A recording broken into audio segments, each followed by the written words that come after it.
Good morning, beautiful people. And it is Wednesday. Before you even know what's going on, you click your fingers, and like Dorothy, you are in the middle of the week. I know, Ryan, you don't look like anything like Dorothy. I mean, it must be very upsetting for you that I said that. Yeah, I know. Nothing like Dorothy. Well, isn't that a bit of a relief? Major relief. Major Yeah, relief. I never liked Dorothy very much. I also didn't like those red shoes of hers. Always made me feel a bit uncomfortable, like hooker shoes, Hey, nothing wrong with a bit of a hooker shoe on a Wednesday morning, Gareth. I like it. So Lebang has got some exercises for us to do to relax and to de-stress ourselves first thing in the morning. Yes. Do the voice that people will immediately lose all their pain and all their worries and all their stress for. Go ahead. Here's Lebang. First things first, close your eyes, breathe in and breathe out. Breathe in from the stomach through the nose. And out again. Don't think about your bank balance. And out. Man. So that should get you through the day. We talked about this yesterday, but petrol's cheaper, diesel's more expensive from this morning. Oh, no, that's not good. Well, I have at least a little bit of good news. Yesterday I was bitching and complaining, and I think I have every right to. I think everyone in South Africa has to. We've got to keep being angry about shit instead of just accepting it. But I had no water. I had no water Monday, and no. They switched it back on. I don't know what happened, but it all suddenly started working yesterday afternoon. Obviously, somebody who was puzad first thing Monday morning because they were like, I don't know, they were drinking somewhere with their ANC Cater buddies. They woke up yesterday morning to like 5,000 WhatsApps from their boss or the municipality or their councillors or whoever. And then, Jesus, I got to switch on this water. And then it sort of came on somewhere around the middle of the day yesterday. Thank God. Oh, at least. It was definitely that Durban July hangover that they were still coming back from. That's where the caters were. It's making sense, right? It's all making sense. But I'm glad your water's back, Gareth. That's good. At least now you're able to sprinkle. Yeah, I'm glad. No idea how glad I am. You know what? Power is one thing, but water, I promise you, it's a whole different level. Yeah, it really is. And we have this conversation often on the show. Like, would you rather have the power gone or the water gone? Why are we playing Would You Rather in South Africa? You shouldn't ever have a game. We spoke about this yesterday with Bakabantu and Mbulelo. We were talking about how, like it feels almost like you were going backwards. Like instead of having the basic services that our parents and grandparents had, now we've got to go like, oh shit, no, we can't have that. We'll have to give some of that up. I thought we were moving forward and this country was becoming better. Oh no, wait. Psych. Psych. Yeah, no, they quite literally are sabotaging us. They do not. Petrol cars, care. you cannot have. So let's go electric, But then And then power, you Then cannot power's have. an issue. And it's like, Right. But anyway, I mean, I was dealing with, because everyone in the family had the same problem because we all live fairly close to they were all being so negative yesterday. I was like, oh, for God's sake. I have to like try and hype these people up and remind them that, there's more stuff to be grateful for than there is to complain about. And that's all about being a positive, optimistic human being and kind of looking for the silver lining. But I still don't think that we should have to put up with this shit. I mean, I was making like plans to go to the gym that's closest because I could have showered there. And, I was like thinking of plans to at least make this situation a little more bearable. And I don't know if I succeeded, but anyway. See, this is where you have to like make sure your relationships with people are good, because if you need a place to shower, you kind of don't want to travel far. Yeah. So you kind of need someone close in your area. But or you just like have like, I know my nanny has like stocks of just buckets of water because Gareth she's suggested from. he's not going to get water. No, No. but you have to. No. You I have mean, to. so okay. No, I've got bottles of like tap water that I put in the fridge because I like drinking very cold water. Sure. So I always have that in case. So it's not like a drinking water thing. It's just like a cleanliness thing. You have to Yes. fill up the toilets with like water from the The pool and a garden. That's what you have to do, right? Anyway, it turned out I didn't need any of that shit, which is just as well. But it was very irritating to even have to think that way.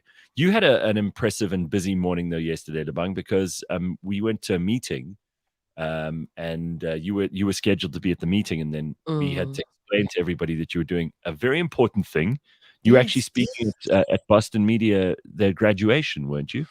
I was yesterday. I was actually asked to be the like keynote speaker thing, and like mind you, I've really never been asked to do anything like on this level.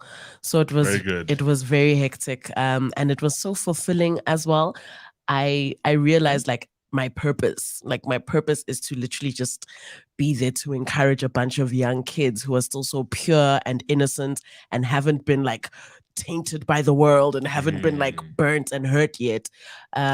You know, because that's definitely going to happen. But it was just about giving them like some encouragement. And I think I really did a good job. But what surprised me was how many of the parents I encouraged, because the main part of my speech was how important people are and how important it is to make people feel good, and how people just remember how you make them feel versus anything else. And I was speaking to the parents and I was like, look, your kids aren't going to be lawyers. They aren't going to be doctors and teachers and policemen.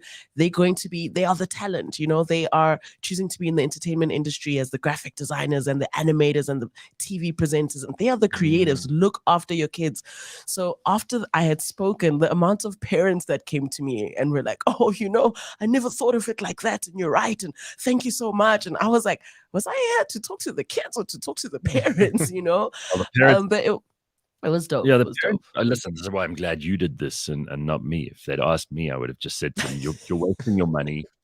Your kids should give up now while they're ahead. They're like, go and work in some sort of services industry job where they'll actually have job security. Let me tell you how shitty TV and radio really are from the inside. And those parents Shame. crying. They would have left that thing crying. The kids would have been crying. I would have made everybody very unhappy. So it's a good thing you did this, and I'm sure it was very inspiring. Yeah, no, it was dope. It was dope. I mean, the reality check is good though. Like, it's good to obviously tell them the truth, which is like, it's tough. You're not just gonna get in and no win. one tells you the truth. No, I had no to. no one tells you the truth. Not at a graduation speech. I mean, I've seen these, these graduation speeches with these, famous Hollywood actors or big CEOs or presidents or whoever go back to the school, and they're like, "Well, you're in for a bright, beautiful future." I'm like, you're just talking a lot of crap. It's all downhill from here, boys. This is the beginning of the end. No, I literally just had to tell them like it is. Like, look, whatever job comes your way, grab what you can. Try think like an entrepreneur as well. Don't just wait for somebody to come save you. Yeah. That shit's not happening at all. Go out there and create your own thing. So it was quite refreshing. It was cool, man. They needed that, because the truth is the world is it's gonna get messy for them. So many graduates are just sitting at home doing absolutely nothing, and that's just the facts. So, let them have their day, seeing all those gogos and mkulus running down, screaming and ululating and rolling on the floor and performing. And for most of them, it was the first person in their families to graduate. Yeah. So it was so emotional. And that's what they don't prepare you for. They don't prepare you for the emotions of just being in that room and seeing all these families like crumble to their knees because it's the first time this is happening. And that was like the real gift and the real takeaway for me. So I was booked and busy, Gareth, booked and busy. The price is going up now. Yesterday's price is not today's price. Good. Do they give you like a criteria to write about? Or is it just free? They just say come and talk, so you have to like just prepare something. But obviously, like speaking from the heart is always better, because then you're actually just like telling the truth versus preparing a whole lot of hogwash, Well, Bongi says Lebang being a Vusi Thembekwayo. That's right. Book me, baby. Book me to come speak to your office. If they need a bit of encouragement. Is this a little excerpt that we've got here? Yes, it is a little excerpt. Oh my. People want to know what you said, and we also want to know what you wore and kind of, what the whole setup looked like. We want to know this stuff. It was very formal. Is that you have to treat people well, not because you're forced, but you never know tomorrow if you're going to need that person. You honestly never ever know. If you are being ugly to somebody today, tomorrow they could be your boss. It happens. And then you have to humble yourself and cover yourself and say, sorry. So don't get to that point. Treat everybody with the same level of respect, everybody with the same level of kindness. You know, yeah. I'm going to say that's bullshit. Right? Of course you would, Gareth. I expect nothing less. No. That's a good point. I mean, it has happened. It has happened that someone is rude or stupid or annoying, or they take someone else and they assume the least of them, and then those people end up working with you one day, and it's very embarrassing. 100%. Yeah, and they're still so Luckily, small. Yeah, no, that's right. And They're like kids. Luckily, it hasn't happened to me. I try my best not to treat people like that, but I think there are a lot of people in the world who, they just think, well, I'm just gonna treat this person like shit because I don't need them, and then later on, exactly. Until you do. The highlight of my speech was I quoted a J. Cole bar, which was really fun. That got like the audience all riled up. It was like, I know that song. Yeah. So it was really cool, man. It was nice. I'll hopefully be doing more of those kinds of things. Nice. That's very, very good. Okay, so Ryan, did you give any graduation speeches yesterday? Of late? No, I didn't. But I'll tell you one thing. I'll never forget my graduation. And that's like, I graduated in 2018, I think, in June. Sure. I'll never forget. I was so mad because, like they call your name, you go up, you receive your thing, they take a picture. What happens to me, and it's classic. This is my life, right? I get up on stage, the photographer's battery runs out. Oy.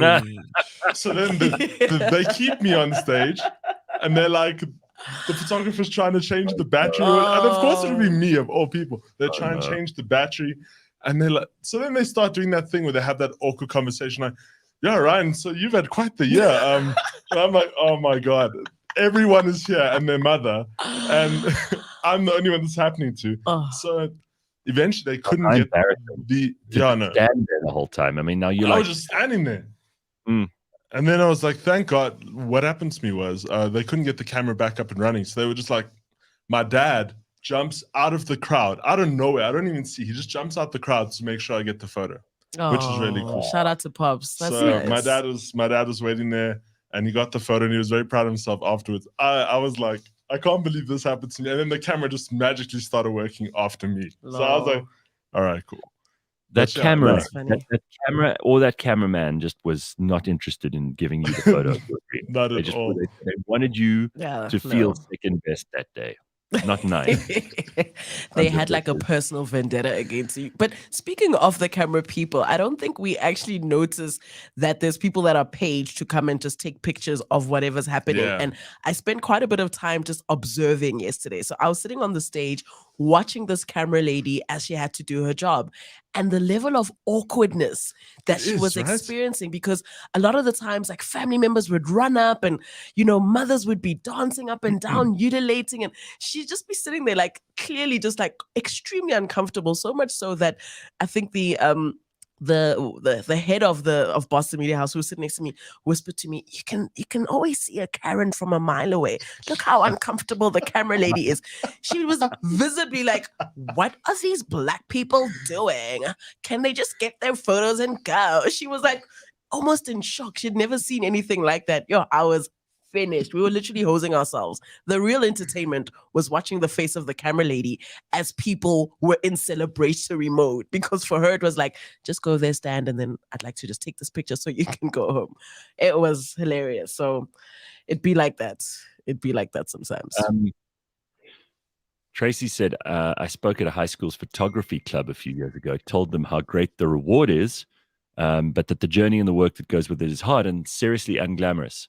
Five wanted to intern. Okay, well, you see, I mean, now this is the other problem is, Lebang, I'm sure people came up to you afterwards and they're like, oh, can we come and work with you? Can we come and you can mentor us? And yeah. I'm always horrified when people want me to do that because I don't know what to do with them. And, we've had a lot of interns at Cliff Central over the years, and some of them have ended up becoming producers, or they've had their own shows, or they've ended up doing really cool stuff with us. But that's not because of me. It's because of all the other people. If you followed me around for a day, you wouldn't know a damn thing. about working. Don't do it. If you followed me around for a day, you would think, what is this weird like life that this guy has, and what does he actually do that is commercially viable or useful to other people? It wouldn't make any sense to me at all. So, I love how self-aware you are, Gareth. That's like I really yeah. appreciate that about you. So don't be surprised, like in the next couple of weeks, if there's like random kids coming through, because maybe like 20 of them just like hovered over me. Lebang, lebang, lebang. Boy. Please, please, please. And I'm just like, okay, here's my email address. Bye. All of you, goodbye. Let me know if you want help. But sure, come and spend the day at Cliff Central, but I can't guarantee you work. And again, if anything, just try and make your own thing. Think like an entrepreneur. What can you, It's a crazy make for situation, yourself? right? Because like we know from the show how you DM'd like everyone Yeah. to try and get into the industry, right? Yeah. And now you have those people coming to you, and it's like it's difficult because I have like somewhat the same thing. I have a couple people like, oh, what do you do and how do you do it? Can I follow you around? And it's like I don't really know because you work so hard to just get in. Sure. And then when you're there, you kind of just don't know how you fell into. But you have to pay it forward. That's why, like, No, you responding do. to every single person, number one, is the most important thing. You cannot ignore them. You'd rather say no to them than just leave them hanging, because literally, like, you have to pay it forward. And remember, getting in is one thing, staying in, that's the real work, and that's the real thing. And again, it's people. Like, you have to still continue to be the kind of person that can relate and connect with other people, because if you decide 5 years from now after Cliff Central you want to go somewhere else, it's the people that you know that are going to get you in. That's it. So just charge it to the game. Just charge it to the game.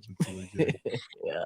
So Congo Chris says in the comments, it turns out the Blue Light Bully Squad belongs to Paul Mashatile. Shocker. And at the bottom of his Shocker. feet. Ooh, Paul. So yeah, there was that disgusting video we saw yesterday. Funny enough, I started speaking to a dude at the gym. He came up. He said, "What do we do about this?" So I asked him, "Well, I mean, I don't think anybody's sitting around going, I'm taking their side, the police, the VIP protection service people's side. There isn't. I don't think there's a decent person in the world who would look at this and go, yeah, we're on their side. Whatever those kids did, they deserved it. Bullshit." Does anybody know what they did? Do we have any context? Well, this is the thing. I saw on Twitter somebody said that they're taking the side of the VIP protection guys, because they're like, there's no way they would just do this to random people. They were provoked in some way. But I still don't. I can't see it. Like I don't see how any violence is valid. No. Anytime the cops get out of control, and South Africa has a history of the cops taking out their frustrations and their nastiness and their arrogance on ordinary people. Marikana, Boipatong, Sharpeville, all of those disgusting situations in our past have come from people who have guns and people whose job it is to serve the people of South Africa. You know how much our VIP protection services cost us a year? It's something like 2 billion rand a year. Jeez Louise. Just for our politicians to feel safe. Because my first and most obvious point about this is that if our politicians require 2 billion rands worth of protection every year, protection from who? If they're the people who have ordinary South Africans voting for them and backing them, why do you need so much protection? Who are you afraid of? If you're the supposed leader of this country, or the deputy president, or a minister, who are you so afraid of? Who do you need to be protected from, that we need to spend 2 billion rand a year looking after your sad ass? Who are these people who want to kill you? And why aren't we voting for them instead? You know? That's what I want to know. Again, I have to give Helen Zille credit for this, because remember, she said when she was Premier of the Western Cape, we are not going to allow blue light brigades in this province. And she banned them outright, and they got rid of them. I don't know if they're back since she's out, because I don't know whether the new Premier or the newish Premier of the Western Cape is still following through that. But this happened in Gauteng, and Paul Mashatile should be fucking ashamed that his people who work for him are meting out disgraceful violence on the people of South Africa. Because those two kids, no matter what they did, if they went like this as they went past the VIP protection services, whatever they did, it is up to the people that clearly we're overpaying and who are supposed to be the most sensible people who are meant to offer restraint and and control, and in a situation that gets very tense, are meant to make the right decisions. Every Sure. one of those people in that VIP protection unit of Paul Mashatile should be fired. Their names should be put on the television. We should know where they live. The And I reckon television. South African, when we see them, should go like this every fucking time. They should not be able to go to a restaurant and have a meal without being insulted and glared at and made a mockery of by the average South African. So they say that these people are South African Defence Force trainees, according to IPID, the Independent Police, Protectorate. And if they are actually, if these are people who are being trained in our military, I'm even more horrified. So according to JP, they fear nothing. The Defence Force says they need to provide proof. IPID says the victims need to come forward, and South Africans say lock them up. I don't care I don't care where they come from. I want to know their names, and I want them to be fired and publicly humiliated. Public humiliation. Jail is too good for people who do this. Jail is too easy for them because they'll just come out tomorrow. They need like actual embarrassment, shame them, hang them, do something, just get them up there. Like, you have to start making examples of this. But beyond that, Gareth, it's Paul Mashatile that needs to answer for this. He's the one who hired them. He apparently, so someone said here, Brandon says in the comments that he wasn't even in the convoy. So at the time, they didn't have anyone to protect. So what are they doing driving around in convoys if the principal, the person who's there for us to pay for the convoy, isn't even there? Like, performing. What are they doing? Performing. They're just performing. That's all. They're just putting on a show. Going to McDonald's. What are they doing? I just want to say, like, with the recent events that have happened lately, like we had that event in Bram, which was the JMPD versus the SAPS. Now we have this VIP protection thing going on. We need to reevaluate who gets to have guns and not, because they're being pulled out way too easily for my liking. I don't know. I don't know about you guys, but this is quite crazy. I know we're not going to go too political first thing in the morning, but I think it's worth coming up with actual practical solutions. So I want to suggest something that will cost the people of South Africa nothing. In other words, this is not going to mean we need to build new prisons. We don't need to. We don't need to hang these people or anything that's backward and. No, I don't like that, because it's, to me, that's the kind of really savage behavior that we don't want we don't want to be known for, right? I mean, we've got this constitution and a Bill of Rights and all that stuff. So what do we do with people who behave like this? I think it's very simple. Game of Thrones gave us the solution. We have the people of South Africa line up on a Friday, especially all these unemployed people who have nothing to do. There's many of them. We hand out whatever food we can find from places where it's about to expire and no one's buying it, so that people can get fed. You have it in the public square. You have it at Constitution Hill, for example, in Joburg. And people line up on both sides of the street. They take off their lunch break, because it must happen during the lunch break when people have been working hard that morning and they need some entertainment for the afternoon. We strip these fuckers naked. No, I'm deadly serious. This is not an expensive thing to do. They take off all their clothes and they walk down with the guy behind them going, shame, shame, shame. And the bell. Bring out the bell. It does not have to cost us a single cent, because by the time they get to the bottom and they get their clothes back and they're allowed to carry on in society, they will be so embarrassed and humiliated, they will never put a foot wrong again.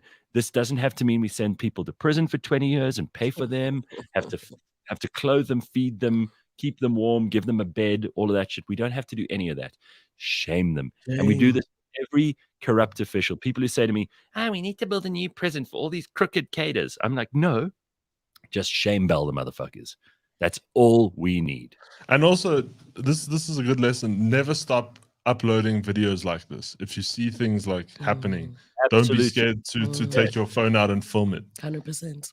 And put it on Twitter and let it do the rounds, because this probably goes on a daily basis that we don't even know. This couple that pulled over and filmed it, thank God they did. I was actually having a similar thought, that there is almost a new trend of just posting whatever you see on the road. Of course, if it's like a violent activity, or if you are in contact with something that's obviously wrong, criminal activity, people just kind of post it online. And it's always good to see, it spark public outrage and the public's reaction, because these things have been happening. It's just that nobody's been recording and posting.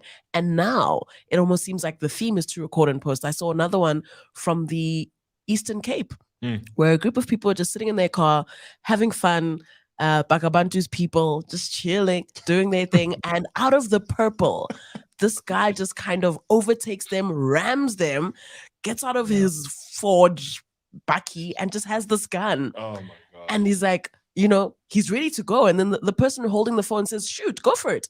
I've got you on camera, go for it. And of course, then he gets all scared and runs back into the car. But if that lady didn't have the camera in her hand, he may have actually shot. We must all be aware of the fact that obviously if someone is desperately in need of help, like medical help, and you have the qualifications to help, not if you're just some do-gooder who's going to make things worse.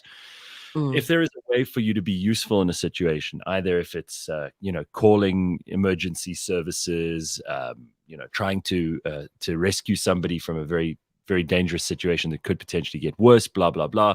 Obviously, the qualified people should be the first ones to make those calls. But there's a fine line. Like I always think you should help first if you can, and then if you need to film shit because there might be a reason for evidence later on or something like that. That's true. Do it. And then the final thing is, and people in South Africa, obviously, we also we love a bit of drama, and this whenever there's an accident, there's always a whole lot of rubber. A bunch of people have nothing to do with it, clog up the roads because they drive past going, need to see something. I need to see some shit that's happened. My life is so boring that this is my entertainment for the day. That's again why we need the shame bell situation. It'll give those people an opportunity to see other people stripped naked and humiliated, which is clearly what they want. And then they'll get it out of their systems. They'll watch enough of that. They can go 8 weeks in a row if they want. We've got no shortage of crooks that we can put in the shame bell situation. And then these people are also satisfied. They don't have to block up the highway by trying to see what happened in the accident. But Gareth, is it stopping to try to see what happened, or is it like stopping to see if you recognize the vehicle? Because growing up, my mom always told me that you have to slow down just in case the person or the people in the accident. I swear to God. Japan is a city of millions of people. That's going to be someone That's just a bullshit excuse. That's you an never excuse. know. So my mom is just capping. You know what? She's probably a nicer person than any of us. But what are you going to do? So there's an accident and someone let's say it's someone you were at school with or something, has been flung from their car on the highway and they're lying across the barricade in pieces. What are you going to pull over and sew them back together? What do you think? Well, I think the bigger question is, if you are in a fresh accident and you're watching it happen, then what are you going to do? Because that's when it's like, the humanity kicks in. You have to do something. You stop on the side, you get out the car, you call, you do something. Obviously, if the accident is already the flow is happening, whatever, just keep it moving. But I have actually stopped. You don't need to be involved. Yeah, no, but just try to do something. I remember a truck rammed right into this tiny little Uno. It was so bad. Ooh. It was at Gululi's interchange. I literally stopped the car. I ran out. I just called the cops. It was so scary. But people just just driving past, pulling a Gareth, gone. I'm like, people, help, stop to do something. Well, and people just don't. You must also, again, just be sensible. If you watched something happen, if you actually saw the accident take place, you may be useful as a witness in that situation. Exactly. Yes. So there are certain requirements for the decent, civilized person to pull over and help to put the pieces together for when there's inevitably going to be some sort of investigation or there'll be a court case or whatever it is. And if you can be absolutely helpful, sure, then stop. But the fact is, most of these people who stop at these things are actually they're like nosy neighbors. They're like those people who keep looking over the neighbor's wall to see what's going on in case something exciting happens, because their life is just boring, right? Well, I read something pretty damning on Twitter. Sorry, Ryan. He says in the comments, and he's right, people should help out, but unqualified people make situations worse. And that's true. Yeah. But I read something pretty damning on Twitter, which I was a bit taken aback on, because they say if somebody's broken down or has had a small like bumper bash, whatever, and then they're on the side of the road. No one stops. But when there's an accident and there's like dead bodies involved, people always slow down and get out their cars and look and want to know like what's going on. And it's like, why don't you help the person who's got a flat or help, something on that end of things? I don't know how you feel about if you've that. got a flat, you should know how to change your own tire. I've never understood why people don't know how to change their own tires. You're driving a car. And these people who stop in the fast lane and clog up the highway, like if you've got a flat, you've probably already been, especially if you are on a busy road, you've probably already damaged the rims. So just get the hell out of the way. Like move your car. Yeah. These people who just like put on their hazards in the middle of the road. And then they invariably have like an L in their back window because they've actually been driving for like 15 years, but they want you to think that they're a learner so you don't shit on them. When I see someone in a car with an L on it, doing something dumb on the road, I hit the hooter. I swear as soon as I go past, I'm like, good. You're too stupid to drive. We don't need more people like you. I'm going to make you feel shit, not better. Sorry. And then they don't even have the triangle. So now, like, you literally don't even see them coming. When you're driving, you're just driving, cha-la-la-la-laing, and this person is like right over there. I just want to say, inconsiderate. In the West Rand, don't bother going into the emergency lane because that's the taxi lane. Driving home every day on 14th Avenue, like on the highway, when I'm about to take that exit, taxis come zooming past. So I'm that annoying guy that like has my car half in the emergency lane to like stop them from coming. It annoys me so much. But now I try and stick in the middle to try and forget about it because it annoys me so much. But stay out of the emergency lane. Taxis will run over you. George says that it's because so many scammers try the flat or out of fuel tricks. People are scared, whereas serious accidents are real. Yeah, that's true. I think that's a valuable point. Yeah.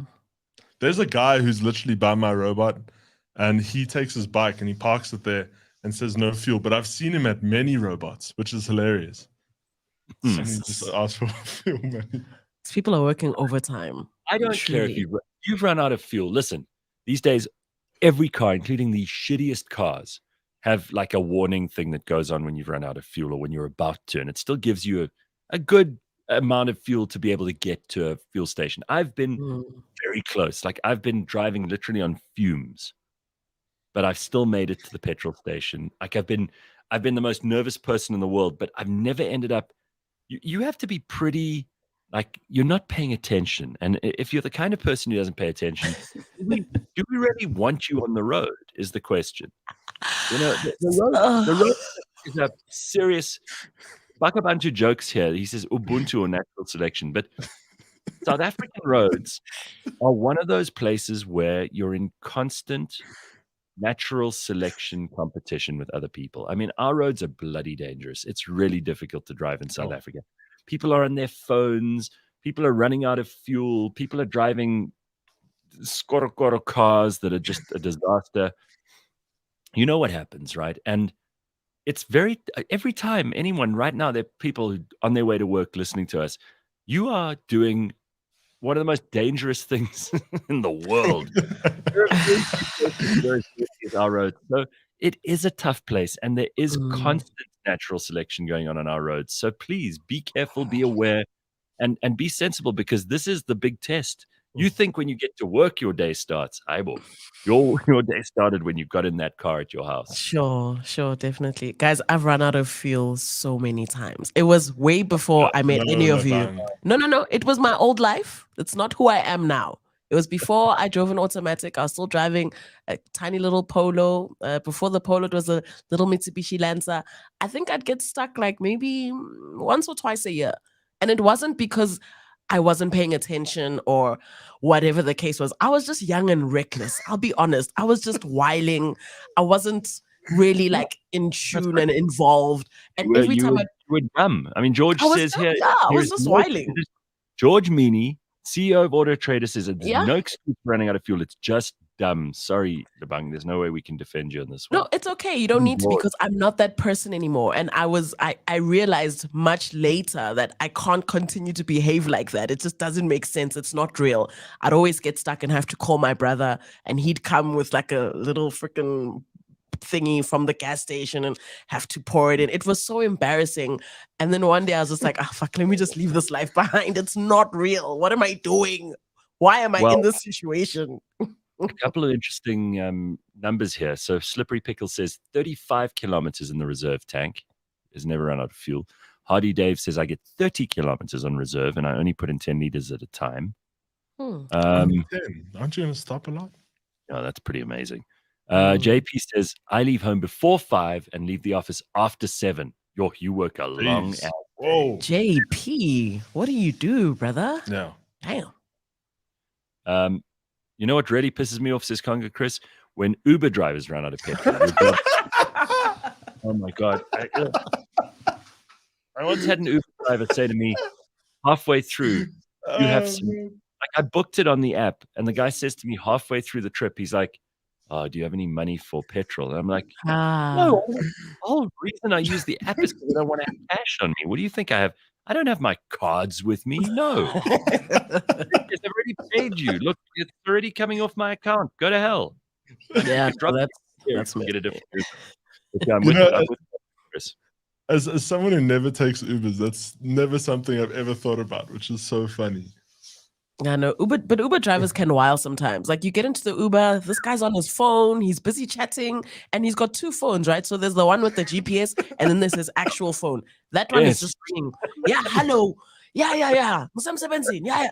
Bro, I'm in the back of the whip. Take You're care so of right. me. My life is in your hands. Don't answer the phone. They be whiling. These Uber drivers some of them are really just God. sure. You can see they Unbelievable. just signed up. There was no screening. There was no experience. They didn't submit a CV. They just put their name and surname, and they got the job. Let me Clearly. tell you, you need to take an Uber Black. It's a whole nother level of experience. When I was but in it's- Cape Town, It's So expensive. expensive, dude. Yeah, I mean, if you the thing is, in Cape Town, everything is so close that it Yeah. actually is not much more than a regular Uber. Yeah. If you're not traveling far, obviously, if No, you're that's traveling true. far, it does add up. But like Uber Black, they open the door for you. You can say if you want to chat or not. Like you can say on the app that I know I don't want to have a conversation, and you can ask them. Like it says, do you want to set it as cool or warm temperature? Like Tell the guys, driver to it's shut a up. whole nother level. Yeah, literally, you can. You Oh, can be that's like, I'm not in the mood to chat. I don't want to chat. Boom. Uber Black is so much fun, but obviously not for long trips. Yeah, no, Uber Black in Cape Town, I have heard about that. That it's just like it's better to use that. But in Joburg, nah. well, there's so many other ones now, and I'm a little bit hesitant to suggest that girls travel on their own in Ubers because we've had one or two situations occur, but by and large they're also safe. And these are people who are just trying to earn a living. Most of them work very long hours. They don't actually make huge margins from Uber, so it takes a lot of trips, and they rely heavily on people tipping them and that kind of thing. Sure. So it's like anything. When you actually delve into the numbers, it's easy to say shitty things about Ubers, but I think these are very hardworking people, and most of them. Yeah, some of them. No, they are. Yeah. I honestly think in my life, Uber has become one of my since I first used it for the first time in New York City when it was just beginning in America. I was like, this is such a great thing. This is going to make life so much better. I remember I used to take chances, driving drunk, driving when I was tired, doing like late night trips to all kinds of places as a DJ, gigging here and then, all kinds of dangerous shit places. Like Uber changed my life. After that, I'm so grateful. I'm so grateful for Uber. Is this your testimonial, right, Gareth? Uber changed my life. It did. I'm so glad I don't have to like worry about people driving drunk on the road, me driving drunk on the roads, other people being stupid, and I mean, we as I said earlier, our roads are it's like a survival game, and any way we can make it a little bit better, I'm all for it. So there's also the option, like if to take an Uber with a woman driver, which is always nice. Yes, so I always encourage like my younger sister or my nanny, if I'm Ubering them anywhere, I'll always select the woman driver. It is also a little bit more expensive, but I'm willing to pay that price. Like generally. Wait, is it an option on the app? Correct. I've never seen that option. Okay. No. On Uber and on Bolt. Yeah. So I mean, there's ways. Yeah. They're always improving these things, right? They're always improving these, which is Yeah. terrific. So Hardy Dave says, I have a few private numbers for Bolt drivers. I like Bolt Black, which is a good market. Obviously, the prices are Black market. So Basitsana says, generally in Joburg, most of the Ubers are disgusting. You can literally smell the sleep when you get in. Stuffy. It smells like food things. Yeah. Listen, you're not wrong. Guningi. Guningi. It's a lot. The Uber smell drivers- of sleep. Trevor says Uber drivers in Cape Town are often more drunk than the passengers. Some of them even offer you bevs. They open the boots and they say you can go get a cold one in the boots there. They literally have a cooler box with like a 6-pack of something. That's how drunk they are. They want you to be drunk with them. I've never experienced that. That must be. No, I'd be happy with that. Sure. All right, let's just turn our attention to something quickly, which I know a lot of people be interested in because this is one of our best series and one of the most interesting series we've produced. It is all called Beyond Madness. We're on season 4 of this incredible series about mental health and about all the aspects of psychiatry, which only our Professor Christopher Paul Szabo can tell us about, and he is superb. His guests are all superb.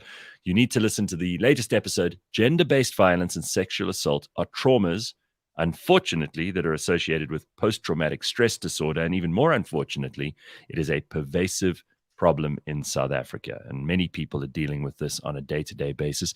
This week's episode of Beyond Madness, brought to you in proud association with Adcock Ingram OTC, the sponsors of Brave. Listen wherever you get your podcasts and tell us what you think. You know, we want feedback from you too, especially if you really loved something or you really hated it. Tell us what you thought. And this is a great series for anyone to start off on. I would suggest, first of all, that anyone who is studying psychology, psychiatry, sociology, any of those things in the humanities and in the mental sciences and particularly in medicine and heading towards the things that are more psychiatric than anything else. You should be listening to this stuff because it gives you an all-around, very good general view of what kind of work you might be doing in that realm. So I think it's a really interesting series. This is a good episode. You need to listen to it. That's Beyond Madness, which you can get on Cliff Central's app or anywhere you get your podcasts. You want to do some news? Yes. Do we have to? Well, I mean, it might not all be bad. Let's see. Okay, let's see if there's some positive things in there. Boy, here we go. All right, I'm sorry, Lebang. We'll get started with this. So, Twitter has climbed into Julius Malema at the Durban July. Okay, so first of all, I don't see why Julius Malema should be at the Durban July. I mean, I don't mind if the guy needs entertainment like everyone else. But I'm afraid when you're a politician and you're always talking about the poor and you're always complaining about rich people, saying how bad rich people are and how we must take their land and we must do all of this stuff, then you cannot be wearing a 2 million rand watch. You just can't. First of all, who in South Africa would publicly wear a 2 million rand watch?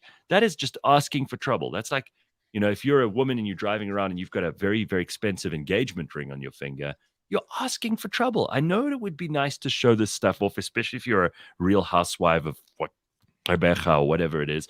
But if you are a politician and you're constantly crowing about how bad rich people are and how the poor are on your side, but you wear this watch, you're just a sack of shit. Go I'm back sorry. to begin. Go directly back to begin. Don't take the 200.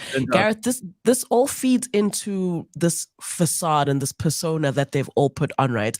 I'm sure you've had conversations with Julius before. If you speak to Julius, he speaks like this, like how you and I are speaking now. As soon as there's a camera in front of him and there's a microphone, and this is not just for Julius, but most of them, as soon as there's people watching, they turn on their cadre accent. Yeah, we must fight. Very much, we must fight. As soon as the cameras come off, back to the life in Santon, back to the normal, da-da-da-da-da-da. Only when it's time to perform do they get into that mode. I don't get it.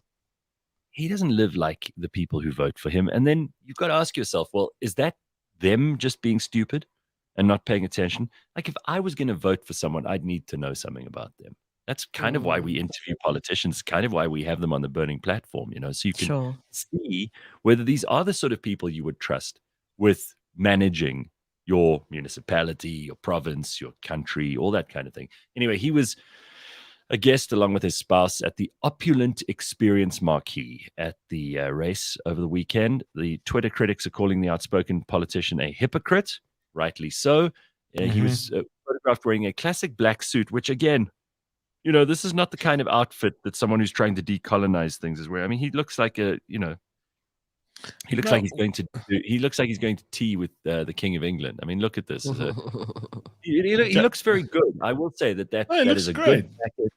That is a good outfit. Julius looks very smart.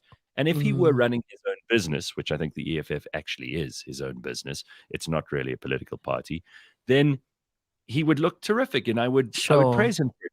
It is not because I want everybody to look like shit or because I don't want people to flaunt their wealth if they've earned their wealth. It's because he's the guy who tells us that this is bad. And then when it's don't do what I say, don't do what I do what I say. And he wore this very, very expensive watch. So someone on Twitter said Julius Malema's yearly salary is about 1.3 million rand, which again is way more than the average South African gets. He was at the Durban July wearing a watch worth 2 million rand. Now, after looking at Malema's parliament declaration, one could easily come to the conclusion that he's living a life funded by stolen money from VBS, Joburg Metro, and cigarette smuggling mafias. Sure, that's specific. My whole thing is, now that we've seen him in a suit, right, there is no reason for him to rock up in parliament in that dumb red jumpsuit of his. Like, if you can have respect at the Durban July, you can sure as hell have some damn respect in parliament, surely. Like I just said, this is all just part of the play. It's all part of the performance, the accents, the content, the outfits. That's all that it is. Also, guys, he earned that watch. There was one evening where somebody paid 1 million rand to have a seat with him for the night, and that's why I can buy that watch. Come on, he worked hard for it. Aye. Next, let's see if there's some interesting news today. Now let's go to something else. There's nothing else. But again, shame bell, right? Shame bell. You want to be a hypocrite politician, and we find out that you're a crook. Walk down naked Constitution Hill, people throwing fruit, saying shame, shame, shame. The bell ringing behind you. That's what we need. Apparently, millions of rands were lost. Talking about the Durban July. Millions of rands are lost as 3 Hollywood Bets Durban July races were abandoned due to power cuts. Damn. Yikes. So 3 races had stakes and offer to the value of 390,000 rand, but apparently 3 of them were cancelled. A lot of sponsorship revenue was also lost. These sponsored races were not run. The results at millions of rands in lost revenue for Gold Circle was then a result of that. You added, not to mention the reputational damage that's been caused by these factors that are out of our control. Again, if any politicians, particularly in this case, the ones who were in the ANC, who should have been looking after our power utilities, who should have been making sure that we have basic services provided, especially those who work in the eThekwini municipality, who I'm sure were there in their droves, dressed to the nines, enjoying themselves, pretending that's all okay. They should be paraded. When the power went out, they should parade those people naked, shame bells. People can throw fruit at them. Why is the power out? Shame, shame, shame. Again, I'm telling you, this is good. This is the way to solve it. And it doesn't cost any money, Lebang. It doesn't cost any money, Ryan. Yeah. People bring their own rotten fruit from home. No one has to spend a cent. Oh, and there's lots of that with no power. So how long before that doesn't turn violent?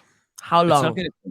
People, there's no need, because all the frustration you can take out by throwing the fruit. No one's going to get like hurt beyond a couple of bruises and scrapes here and there when they were. But we keep people will be well behaved.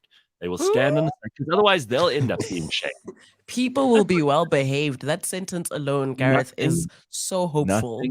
Nothing works like shame. I think shame is one of the most powerful things in society, and we just don't have enough of it anymore.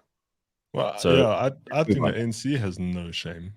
No, they don't. No, they are too far gone. So, Okay, so we mentioned Mashatile's office says the VIP cops seen assaulting people are part of his detail, but he wasn't there. So many questions. We'll obviously have to wait to see how this unfolds, but we're not going to ignore the story. And I think people are outraged. They really are. King Misuzulu and Mangosuthu Buthelezi are in a feud. Apparently, there is a feud between the king and his supposed first minister. It's at a point of no return. The king and his prime minister have released conflicting statements over the health and whereabouts of the king this weekend. Their relationship, according to one political analyst, is at a point of no return. I love the fact that there are reports coming out about the king and his health when the king is a young, seemingly very healthy man. They say that there might have been a poisoning or something. And Mangosuthu Buthelezi is in his 90s, and we're not worried about his health. Right? Yeah, no. Yeah. That is odd. But it's just all like beef, Gareth. It's all he says, she says, because everybody's fighting for power, right? So if they can just release a statement and push their agenda to get people to believe what they're saying, then, you know, they've done a thing. It's just this tedious back and forth. And it's just dangerous as well. I mean, it's tough to be a king. You know, we know from history that if you're the king, what is it? Uneasy lies the crown, right, on the head of the king. You never know. So someone apparently, someone died. One of the Indunas died mysteriously, and the king, the king may have been poisoned, according to some people, but they're withholding information, so we don't know whether he is in perfect health or whether he's not feeling so well. But he was quick to release a public a press release to assure people that the king was in perfect health and had not been hospitalized. And then Mangosuthu gets out there and says, actually, we don't know where he is. Actually, These guys, you guys must sort your shit out. Okay, what you're doing when this kind of thing happens, what you do is you make, it's like when Prince Harry goes and tells all his stories, you make the royal family look like a bunch of idiots. So figure out what you're going to do here. Let's give us give the people the real story. Don't mess with people. Don't lie to them. But also, don't go around starting rumors and having power battles that we need to be involved. Nobody cares that much. It's already leave us out of your mess. Sort out your household. Get your shit together. You shouldn't be paying. Taxpayers in this country don't give a shit about traditional leaders, and nor should they. So I'm sorry, you're already taking up too much public space. I like the idea of a king of the Zulus. I like.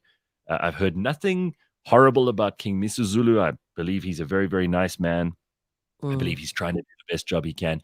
But really, guys, like, just be careful not to stick your head out too much, because then we'll realize again how much we're paying for you and how much we're getting nothing in return. And we may just go, actually, we don't want to hear from you people anymore. Exactly. It's not really confidence building at all. Yeah.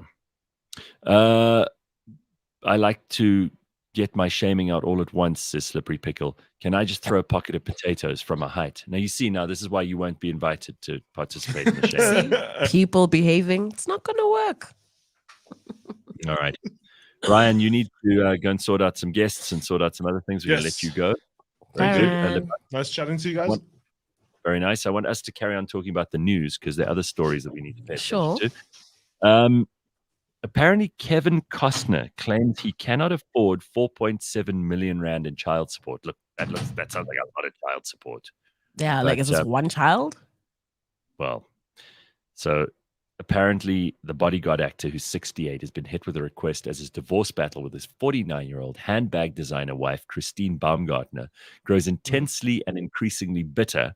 He's now responded by saying that she has an inaccurate idea of his finances. He said in legal papers filed this week, I will earn substantially less in 2023 than I did in 2022. This is because I'm no longer in a contract for Yellowstone, the principal source of my income last year. Paramount announced in May that Yellowstone would be ending in its 5th season. Costner, who, since the series started, said his finances are variable and can change quite dramatically in a year, added that Baumgartner's request for $248,000 a month to look after 3 children. Okay, the kids are 16, 14, and 13. I think these kids should be working already. If you see, if they were my kids, they'd be out in the job market. 16. Sure. You're older. But this is Kevin Costner's kid. Kevin Costner's your dad. You're not going to work. And clearly the lifestyle that they must have grown up in is the reason why this is the amount that she's requesting. They're probably best schools, best this, holidays, all sorts of things that now she needs to maintain. And your dad's Kevin Costner. He's got to pay up. So what? No, He must pay I'm sorry. up. Lebang, $248,000 a month. Gareth, he allowed these kids to live a certain lifestyle is the thing. He must have participated at some point. It wasn't all on the mom. They were both happy at some point and happy to introduce their kids to a lavish lifestyle. They can't suddenly expect the kids to not live that lifestyle because they're not together anymore. Yes, they can. No. Yes. And I'm sorry, these kids are going to wind down their expectations. I don't even think it's the kids. I think it's probably not even the kids' expectations. I think it's the mom. She's being greedy. You hear these stories about, and we always talk about deadbeat dads, and we give them a hard time because they deserve it. And a lot of men are completely irresponsible. And Hunter Biden, for example, who has this illegitimate child that Joe Biden won't acknowledge. They just pretend that this little girl doesn't exist. Her dad is Hunter Biden. He's been paying, I think he was paying $20,000 a month, and he's reduced it to $5,000 because he's a derelict. And he doesn't give a shit. You know that he came to a deal with the mother. And part of the deal is that this poor little girl who, she knows that this asshole Hunter Biden is her father and Joe Biden's her grandfather, but she's not allowed to use the surname. This is the deal that they've What? Yeah. And he's never, according to what I read yesterday, he's never even met this child. What? So you get those kinds of dads who are shit. They're just shit people. Top to bottom, they're shit people, right? But then you get a dad like Kevin Costner who's going through a divorce with a mom, and I kind of get the feeling like this mom might just be on the take. Look, so it could be, but more than none, there's more cases of guys like that, like Hunter Biden and the such. Yesterday, I read about a guy who decided to actually quit his job just so that he doesn't have to pay child support.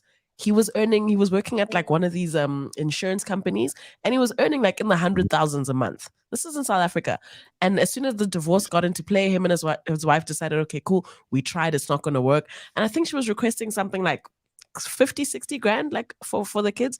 He quit his job, and then he got rehired again, but he never told her. So for about 4 or 5 years, the judge had said, it's fine, you can only pay 3,000 because now you don't have work anymore. But he actually went back to that same job, and only later she found out. So Garrett, there are men out there that would rather lose their jobs than have to pay child support, than have to participate in their kids' lives. And those are the stories that we hear about more, because I feel like those are the ones that probably happen more versus what we're experiencing right now with Kevin Costner. But that is a lot of money, no cap. So he said his wife is, this is amazing. I mean, the stuff that comes out here. He says that she's using this money on plastic surgery. Yeah, how's that? Yeah. And apparently papers show that Costner and his family splurged $12 million on expenses in the last 12 months. $12 million. $1 million on expenses. Lifestyle. You see, this is them. This is them. Let's blame it on them. Someone said to me that the most interesting distinction you can make between people. Oh, it's 7:00. We'll have to get to this just now. There's no time for this, ladies and gentlemen. We've got a guest coming in. We've got lots to do. We've got a busy morning ahead of us. We cannot sit here and bugger around. It's 7:03. I'm going to take a quick break, and Lebang and I will be back in a minute. Don't go anywhere.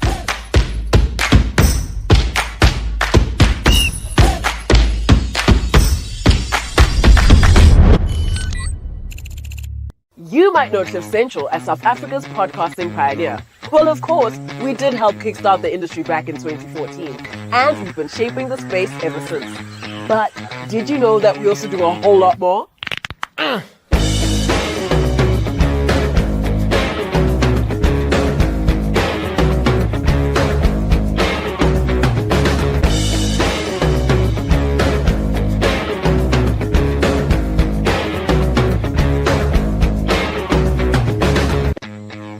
have a dedicated and growing fan base that's ready to hear all about your business. We simply leverage the power of our brand and help you reach your ideal audience. And the best part of it all is that it's all white label. So whatever you create with us is yours to repurpose and do with it as you see.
This week on the Auto Trader podcast.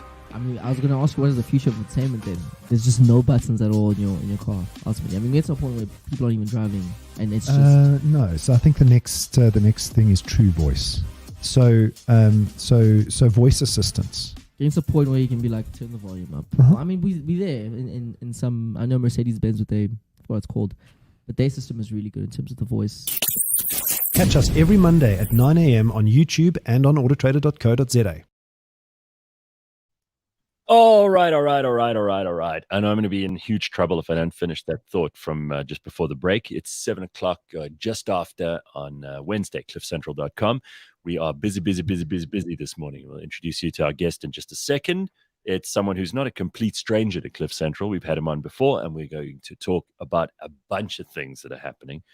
He's got some comments about stuff that's happening in South Africa, that's in the news, that's in our lives. But before we get to that, someone very wise said to me a while ago that there are only two kinds of people. And what made me think of this suddenly was the Kevin Costner, kind of element discussion that we just had. Sure. This guy said to me, there are buyers and there are sellers. The only people who make money are the sellers. People who spend the money are buyers. And everybody is more buyer or more seller. So you got to think about yourself. If you're like Kevin Costner and his family and you're spending $12 million a year on expenses, you're a buyer. Definitely You're a not buyer. So I'm afraid in the end, your balance sheet is going to come up negative.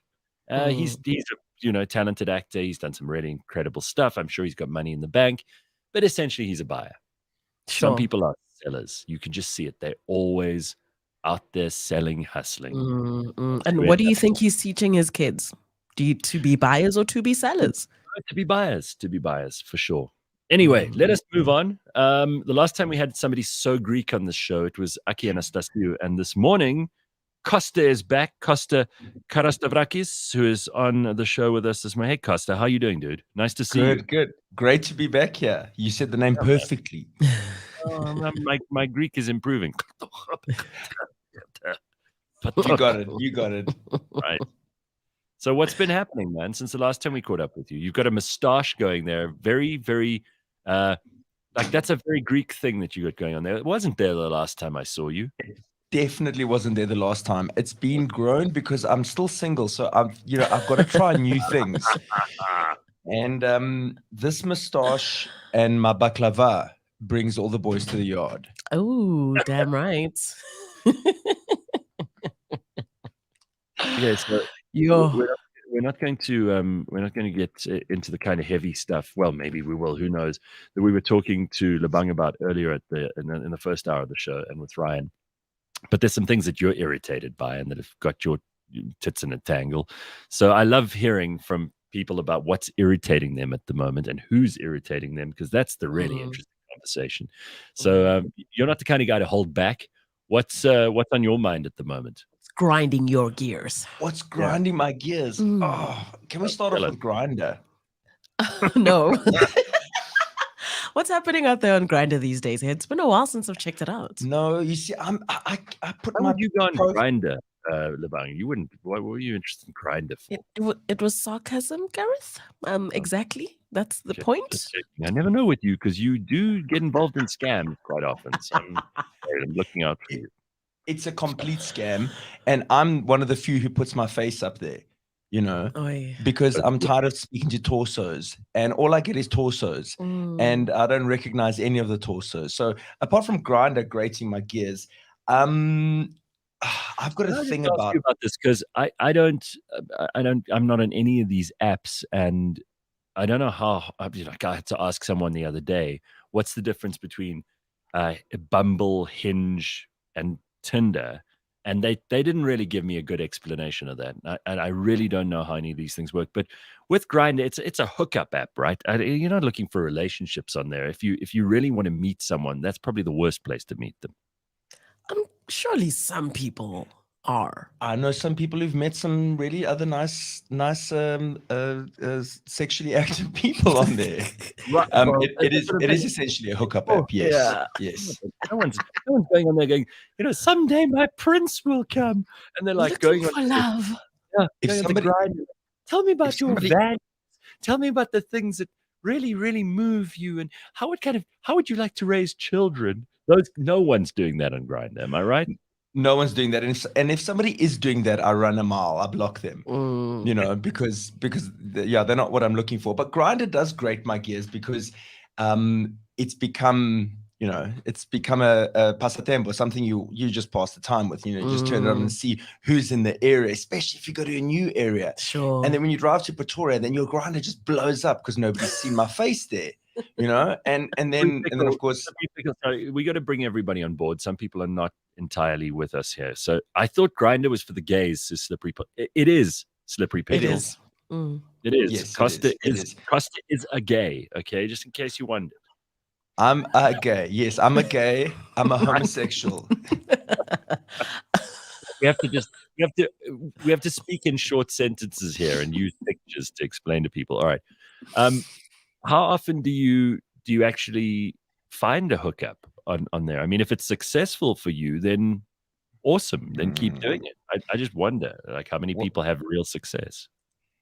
5-10 years ago, you could, make some nice contacts and connections.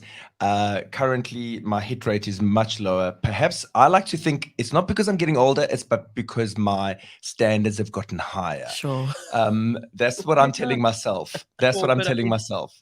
You're in good shape. You have a sense of humor. You've got personality. You obviously, there are various things that improve with age, and if you look after yourself, it should still be a reasonably successful thing. Maybe it's also just that the app has become kind of trashy. Maybe that's what it is.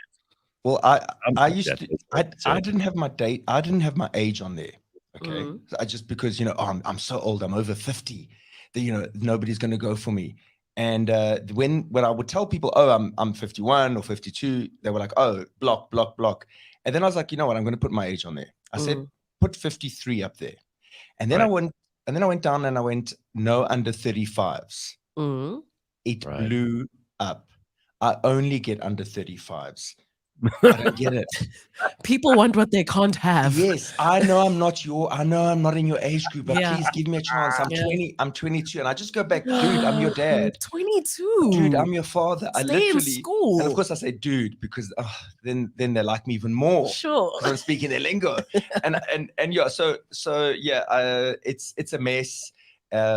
It's a grind, and the hit rate isn't great. I like meeting people face to face. You get energy, you pick it up, their voice, their sense of style. Give you some compliments here. So Hardy Dave says you're looking good for 53, and Alan Redcliffe says Grindr culture is very ageist. But I think all of these apps are quite ageist, aren't they? Because it is a factor. I mean, if you think about what kind of person even if you just wanted a casual like sexual hookup or whatever, I think age comes into that. Looks, it's very superficial. Very.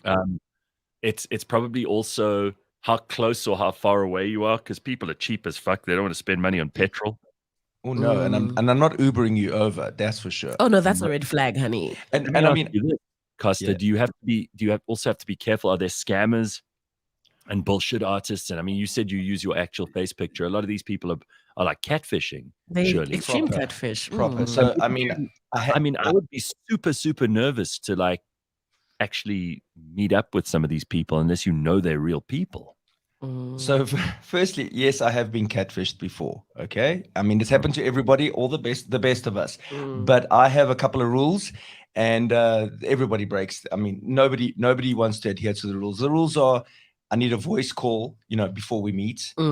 Prefer a video call, yeah. and I need your Instagram and or Facebook. Sure. And if you can't give me any of those, I mean, of course you're not for real. Yeah, no, And- definitely. And I'm not interested. And then 90% of the people don't have that. And then I've wasted an hour of my time. So, I have a love-hate relationship. Every gay guy I know downloads Grindr once or twice a year and then deletes it once or twice a year and then comes back and out and in and out. How's the rates in winter there? I'm sure that's when like the downloads increase quite 100%, exponentially. yes, because we're bored and it's cold. Oh man, But these apps. I hate to dive straight into stereotypes, but being Greek and being gay, I mean, you must be the best cook in the fucking world. I used to love cooking. I really used to love cooking, and I officially don't like cooking much since I opened a restaurant. In fact, I just can't bear the sight of food being cooked. And my mother cooks better than me. So, when you've got a Greek mother, why do you even need to cook? Why bother? Why bother? She makes the best food in the world. I've got a friend called Katerina. Her mother is like this just unbelievable cook, and she always sends stuff via my friend. The mom sends me like baklava and all kinds of amazing shit. And I just absolutely love being friends with her just because of her mom's food. I mean, she's also an awesome person, but I often think, if I had to choose, I would choose the mom because she makes the best food. There are things about Greek mothers, dude. I'm sorry. There's just nothing better than the food that and it's always like, it's never enough, right? We if you ever go to her house, the mother she's put on a feast, even if they're only four of you. Sure. No, Greek moms are where it's at. My best friend was Greek in high school, and I'd always like try to sleep over at her house just so I can be in the kitchen and be eating. Households that just always have food, all the time. And you can't live without eating. Exactly. And they won't let you. They won't let you. Absolutely not. Yeah. The smell of that kitchen. I still dream about it. Damn. When did this restaurant thing happen? Because this is an episode we didn't know in the Costa series. Yeah, that's about 7 or 8 years ago. Hard work, man. That is hard work.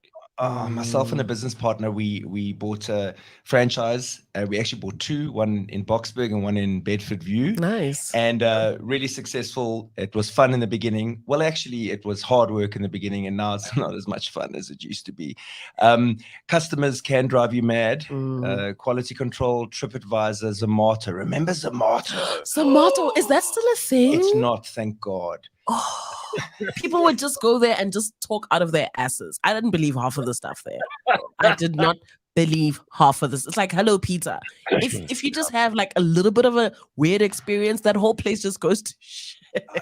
I mean, my business partner and I got bust on our second week of opening. We went into Zomato because we were paranoid about our ratings. What if people think? And we went on and we saw, and they said, the food's quite nice, but the two owners were sitting in the corner taking selfies and talking about the customers, and they weren't wrong.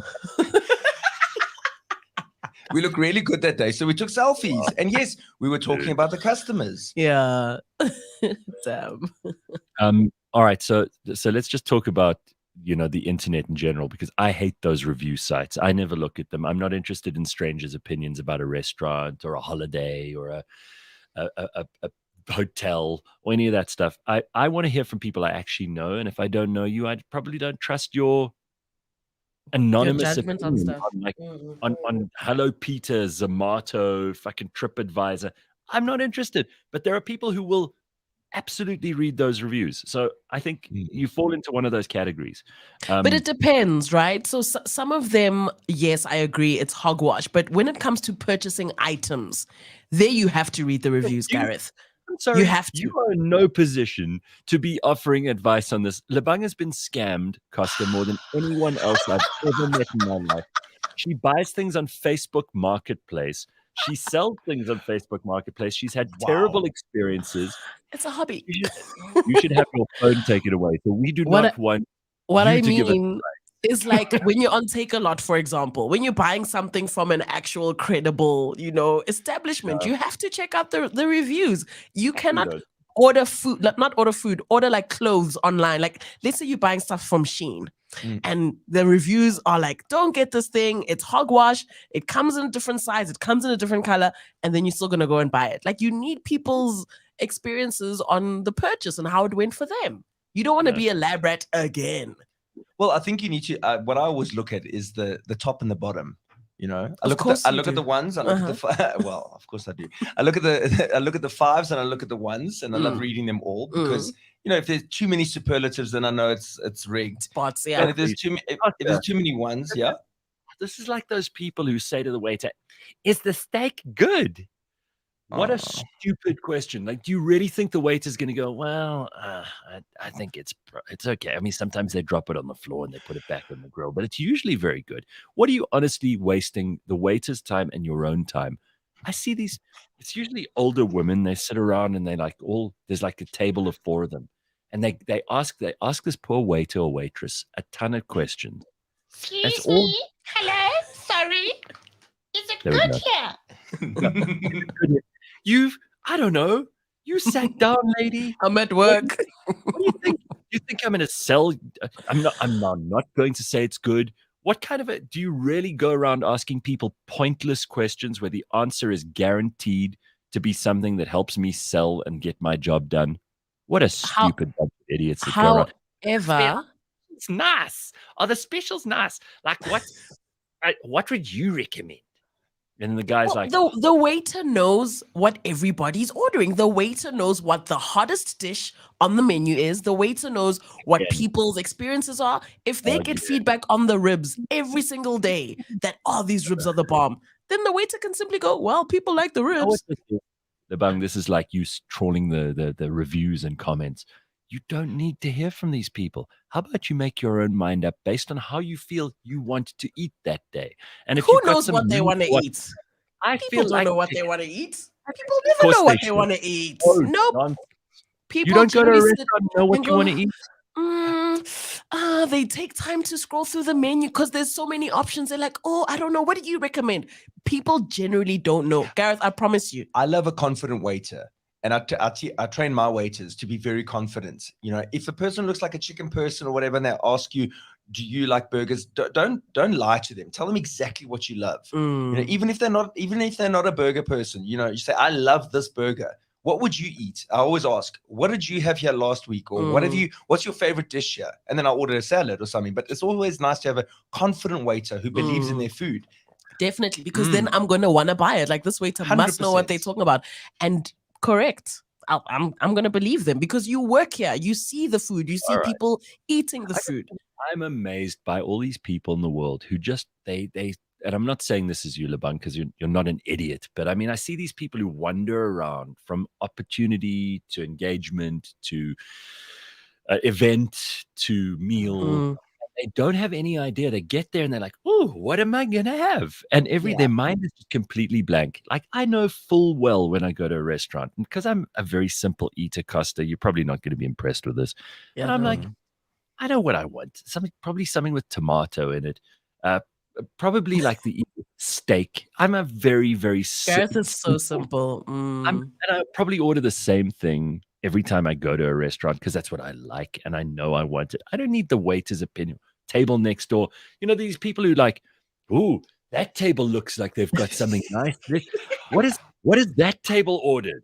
Like, what is wrong with you? Why are you doing that? I'm worse. I arrive at a restaurant and I get up and walk to the toilet and see what everybody else has on their tables, because I need to see what the food looks like, especially a pizza place. Yeah. Ooh. If people are enjoying their meals, and you can always see by their energy, then you know that's probably the thing I should order. I remember I was on my way to a Furnos 2 weeks ago for breakfast. A what? A what? Am I saying it wrong? What? Furnos Bakery. Furnos. Oh, Furnos. Fur like mur. Fur like mur. Furnos.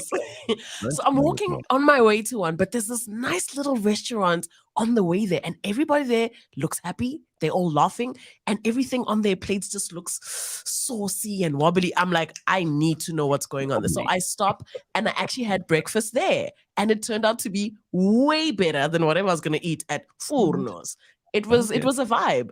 So sometimes you just need to keep an eye out to see what the vibe is like, what's going on here. The energy will always see if you'll see that, this is the place to eat it. Yeah. You agree with that? You should try it, Gareth. You should try it. Well, I'm a very happy, I feel like I'm a mostly balanced person who doesn't ask for a lot. If I'm going to restaurants because I'm hungry, I'm not looking for that wobbly people smiling and laughing shit that you're looking for, Lebang. Experiences? I would be very happy to order a takeaway if I'm hungry and not see another person. But then that's where I'm different to other people. I mean, Costa, you probably have a very strong feeling on this. Live to eat people versus eat to live people, right? Yeah, and I vacillate between the two. Sometimes I'm social and I want to be out there. I'm an introverted extrovert. Or extroverted. I'm an extroverted introvert. Sometimes I want to be around people. Other times I absolutely want to be left alone. And restaurants, especially those over-eager ones, when you're not in the right mood, Uber Eats. Uber Eats. Again, another reason why we've got to praise Uber this morning. I started praising them in the first hour. I heard, yes. All right, let's talk about you for a second, because you do stand up. You've got a show on. Listen to this, everybody. He is doing a show at the Theatre on the Square in Sandton, which is an awesome venue. It's one of the best places in Joburg to do this. And it is called Desperately Seeking Souvlaki. It is on from the 12th of July to the 16th of July. So that's coming up shortly. You need to get your tickets ASAP. It's a stand-up South African Greek comedy feast about a Greek man's odyssey to finding his identity. Very, very deep thinking there. Odyssey. I like this. There's a lot going on there. You thought about this, Costa? Huh? Oh yeah, I've definitely thought about it. Greeks have to go on odysseys. It's got to be bigger than anything else. It's a story. It's a tragedy. But I like the word odyssey being thrown in there too, because you're a man of history. I remember the last time we spoke to you about Marathon and the Battle of Marathon and what happened in Marathon and how it became a marathon that people now run. That stupid Comrades, for example. But comments from people here. They want to know things. So Congo Chris wants to know, Costa, what do you think about the chef in Australia who banned vegans from his restaurant? I don't know of the chef in Australia who banned vegans, but I can understand he banned their lack of humor and their annoying ways. I do think it's, it's a little aggressive to ban them, as long as they also just keep quiet. Let's just be clear. Like, there are vegans and there are vegans. I mean, there are people who that happens to be their food choice. That happens to be the way that they want to live, because it is a lifestyle, and they quietly go about their business. And then there are those people who their entire identity is based around the fact that they're vegan, and they need to tell everybody that, and they're a pain in the ass, and they're humorless, and all of those things that you've indicated. But wait, so I have experience with this. I was a pescatarian who only ate fish for 7 years. Why? Well, because many years ago I had pork that was off once, and I just couldn't look at flesh. Yeah, I couldn't look at flesh, and then I just only ate fish, and I did it for 7 years. Do you know one of the biggest reasons I started eating meat again, apart from buying into a restaurant business, is I got tired of explaining to people. I didn't want to explain. I just said, I'm going to have a salad. They're like, why aren't you having a chicken salad? No, I just want a salad. And then they get it out of you. It's exhausting, because people are like, well, then why don't you eat chicken? What's wrong with it? And then I'm like, I just ordered a salad. I didn't even want to speak about it. And when you arrive at somebody's house and say, but we made something special for you, and they make a whole big thing of it. I was like, I was just going to eat the vegetables. Why bother with a veg lasagna? That's crap. Ew, that doesn't even sound good. Do you lasagna really needs meat. You really have people going, we made something special for you. Oh, it happened all the time. And my worst was they would go in there, it's like a TV dinner, Yeah. and they'd warm up like a single serving veg lasagna from some bloody shop. And I'm like, what? I was just going to have the potatoes and the veg. They said, but that's not a meal. I'm like, it is. When you're a vegetarian, that's a meal. Shut up. Can we get back to dinner conversation? But it's just always so interesting because for the rest of us, it's not our reality. So we want to know, like, oh, so when you go to Brides, what do you do? Like, do you bring your own mushrooms that you're going to put over there next to the steak? Like, how does this whole thing work? We're curious. No, we're defending the caveman. Give it up. You know, it's like, I don't drink alcohol. Oh my gosh. What's wrong with you? What's wrong with you? And why? Come on. And then my favorite, just have a shot. Yeah, just one. But I don't drink. Would you? Okay, but let me just take up the devil's advocate position on this, because South Africans aren't sure how to deal with someone who doesn't drink. I mean, unless it's your religion, there's certain kinds of Christian, there are Muslims who don't drink, all those kinds of things, right? So I always ask people, is it a religious thing? Just because I want to know, because then they're also probably going to be uptight about a bunch of things that I'm likely to talk about. But that's moving into a realm that's quite dark. I want to go to the basic conversation that most South Africans have is, what do you want to drink, Put? So you go, no, I'm not drinking tonight. Whoa, what's wrong? Are you okay? You're right. Am I right? Am I right? All the time. You like go out with friends, and let's say you've just decided you don't want to drink that night. I mean, I can drink with the best of them, you know this.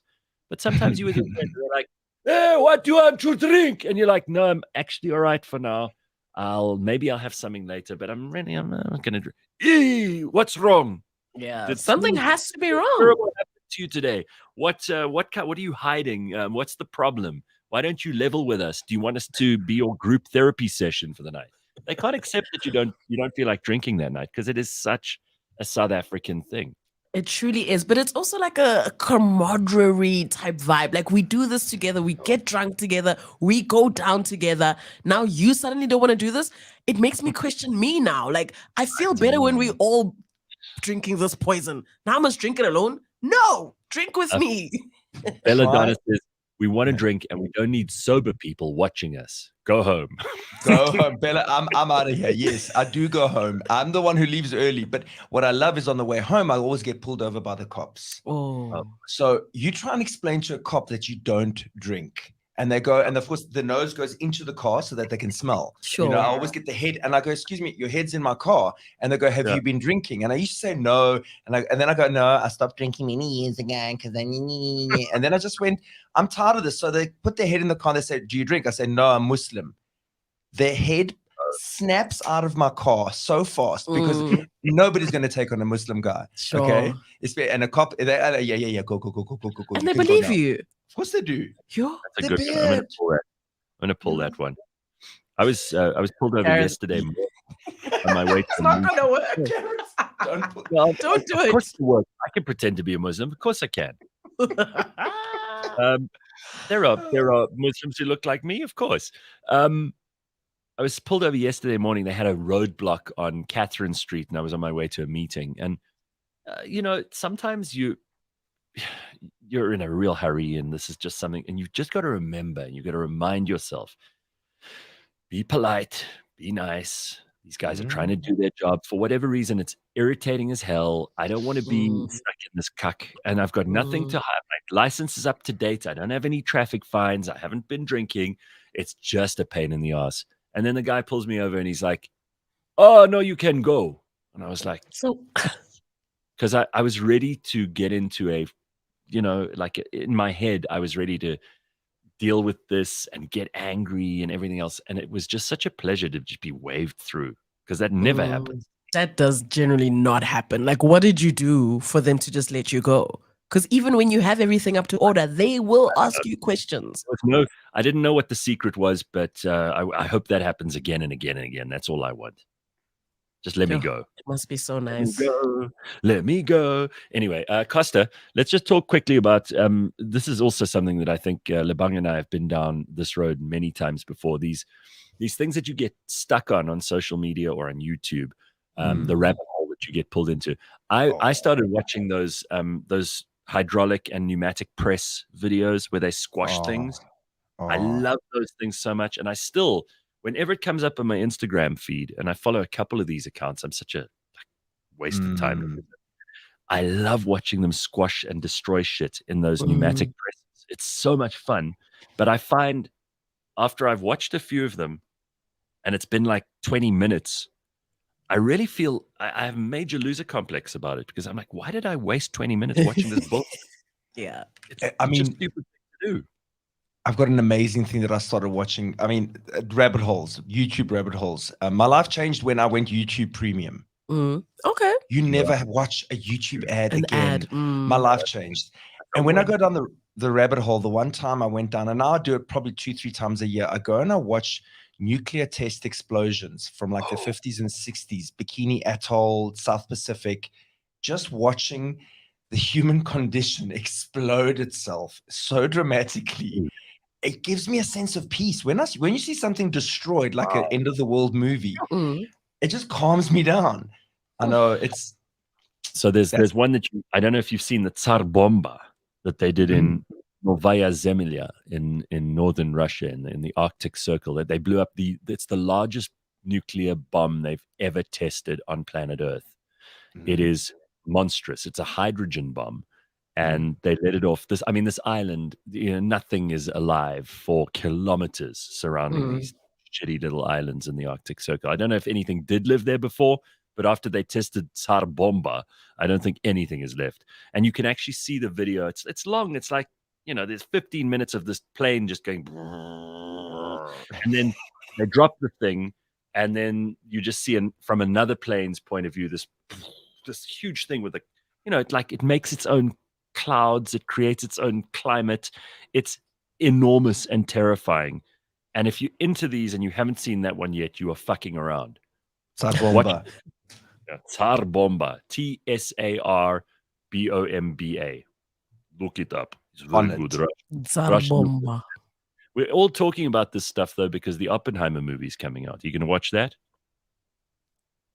Can I go watch Barbie first? Please. I still need to know what what was that marketing budget? I have so many questions. They painted an entire house pink just for marketing. What was that budget? That's crazy to me, man. Lots of money, but Too I think much. it's going to be. Pumi and I were talking about it on Thursday. It's going to be a massive success because already you can see people are wearing the clothes, they're using the lingo, they're posting the memes. Sure. People like that stuff. I'm not going to be. Lots of people will be. Nostalgia. They really gotten us off of nostalgia. Most of us grew up being Barbie girls in Barbie worlds, I wanting did. to. We did, right? Yeah, So for sure. that's where they're getting us. They literally just getting us off of nostalgia, and it's going to work brilliantly. And it's Margot Robbie.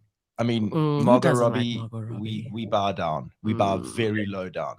I do love Margot Robbie, and I do think she's one of the most attractive human beings to ever walk the earth. But So does Will I'm Smith. sorry. But I'm sorry, I Will Smith can't is like. Well, is Will Smith? What? Is Will Smith busy there? No, What? it's not. He's No. not there. No, he's definitely not. But remember, there was like a period where they were doing like movies together, and like Jada didn't like it because they were getting a little bit too cozy. It was like a couple of years ago. How can Jada not like it when she's parading all these other men she's having sex with on TV and at It award was shows? an open marriage. It was an open If it's an open marriage. marriage, you can't be threatened by Margot Robbie. You can't have your cake and eat it. Sorry, Humans will always be humans, Gareth. You know this. Jada's so full of shit. Is Jada Anyway, human? Back to my point. The whole Margot Robbie thing. She could probably get me to watch almost any movie, but the whole Barbie thing has the opposite effect with me. It puts me off. Really? Yeah.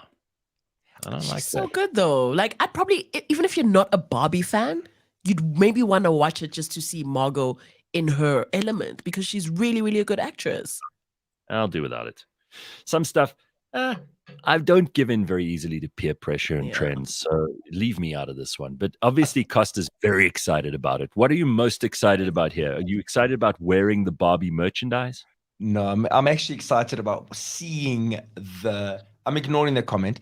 I'm actually excited about seeing them parody themselves in an intelligent way. It's Greta Gerwig, it's Margot Robbie. This is going to be very intelligently and mindfully and like creatively done. It's going to operate on 2 levels. The very basic level, which is Barbie pink and blah blah blah schlock. Sure. And then there's going to be the hyper intelligent side of it. And I'm interested to look at that angle. That's why I'm going. Pink is not my favorite color just because I'm gay.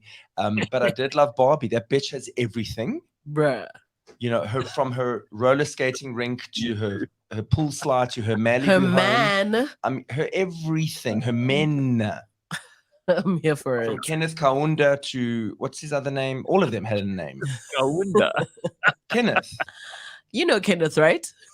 Is that I always wondered what Ken's surname was. It's Kaunda. Who knew? Kaunda. Well, I'm going to the Barbie opening with Nina Hasty, you know, Lady in Pink. She invited me to go with her. She's like, she's like, are you going to wear like all pink? I said, I mean, if you're going with Nina Hasty, make Nina look good. So I was like, you wear the outfit. I will wear full black top to bottom, you know? Right. She's like, what do you mean? I was like, yes. And I'm going to have a name badge, Kenneth Kaunda. She's like, do it. That's brilliant. That's brilliant. Should be fun. Yeah, I'm sure that'll cause a proper scene. So is there a premiere or something? Because do these things still happen? We were talking just yesterday about like the movies, and you know, Bulelo was complaining because he'll never go to the movies because he hates other people and he hates children and he hates people being on their phone and he hates. He's full of a lot of different hates. But I haven't been He's to a movies hit on the in a show. long time. But honestly, do they do movie premieres? They do movie premieres, and there's a big one for Barbie. The Barbie Sydney premiere was like 2 days ago. So it's starting to premiere all over the world. Joburg one is, they cleverly did the premiere a week after my show because they knew there'd be a clash. So, of course, they did it for you. It's opening it's the Tuesday after my Sunday close. Let's remind everyone again that Costa has a show. There's a very subtle coincidence, not 12th of July to 16th of July at the Theatre on the Square. And how do we get tickets, Costa? CompuTicket. There's CompuTicket still exists. Okay, good. Yes, my friends, don't phone me, don't email me, don't send me a WhatsApp. It's on CompuTicket, you know, like other theater tickets. And no, I can't. I don't have, like, a friend of mine actually texted me yesterday. She's like, they didn't email me the tickets. I'm like, what do you mean? She's like, can you help me? No, I can't help you. Phone CompuTicket. Oh, you don't work for CompuTicket. You just do the show. Exactly. All right. But you know, it's like there's a thing about asking for tickets. There's just a thing, like, before you actually want to part ways with your money, and it's wrong. It's wrong. We should be supporting our peers, but we just want shit for free. We're humans. It's 170 Rand. You can find that in 5 Rand coins under your seat in the car. Nope, not in this economy. I can't. Definitely not. But it's just a thing that we do. I remember they announced Kendrick Lamar is coming to South Africa in December, and like within an hour, I was just blowing up people's phones like, hey, are you working on this? Can you organize me tickets? But everybody said no, which is fine, which is fair. But the first natural thing that you want to do is ask you if you can hustle someone and see who's working on it and, you know, try and worm your way in there. You're very unlikely to be like, oh, it's a Kendrick Lamar ticket, 4,000 Rand. I'll go and buy it, unless you're a child and your parents are going to buy it. That's a big difference. You know, Kendrick Lamar, I get it. Yeah. I think that, you know, people have to stop being cheap.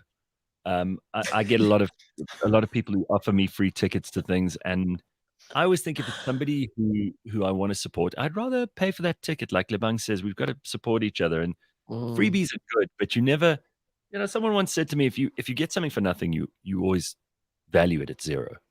Do you know the no-shows? I did a show once. The no-shows, I had 5 no-shows. 4 of them were free tickets. There we go. That's the danger. Same thing happens. You give these to your friends and family, and they're the ones who don't bloody well pitch. And you're like, well, all these paying customers, they arrived. They were here on time. They're excited.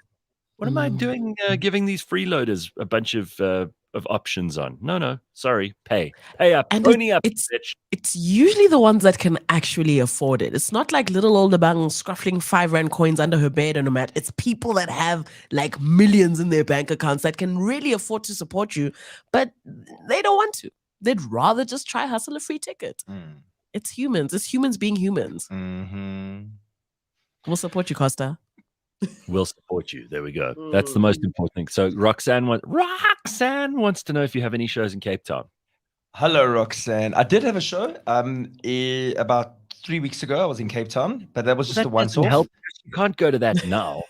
So you missed it, Roxanne, but there's another one. There's a run I'm booking for November because, you can't come to Cape Town in winter and you've got to wait until summer. So probably middle of November, I'll be back. So check online or in my social media and it'll all be up there. Dude, you just said something that's so true. Cape Town in winter, like summer in Cape Town is just paradise.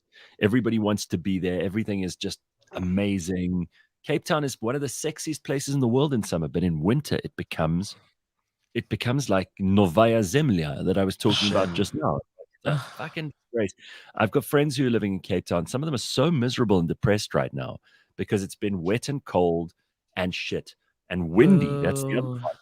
Such a I'm long going there time. next week. Ugh. Oh, they've forgotten what Cape Town is meant to be like, and I think that happens to all Cape Townians. And I feel sorry for people who've never been to Cape Town and then they go, but it's winter because they get completely. That's sucky. Yeah, I'm going there next week, Thursday, for work. I'm really trying to make it a quickie. Like, I don't want to see myself there for too long because I already know it's gonna be gloomy.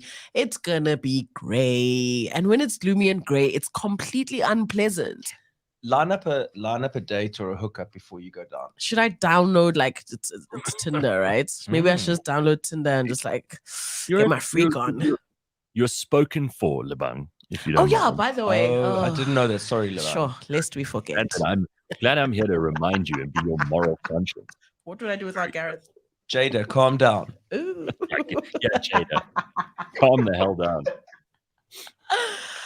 Gareth, Costa wants to be cancelled. I want to know why he wants to be cancelled. Yeah, why would you want to be cancelled? Who wants to be cancelled?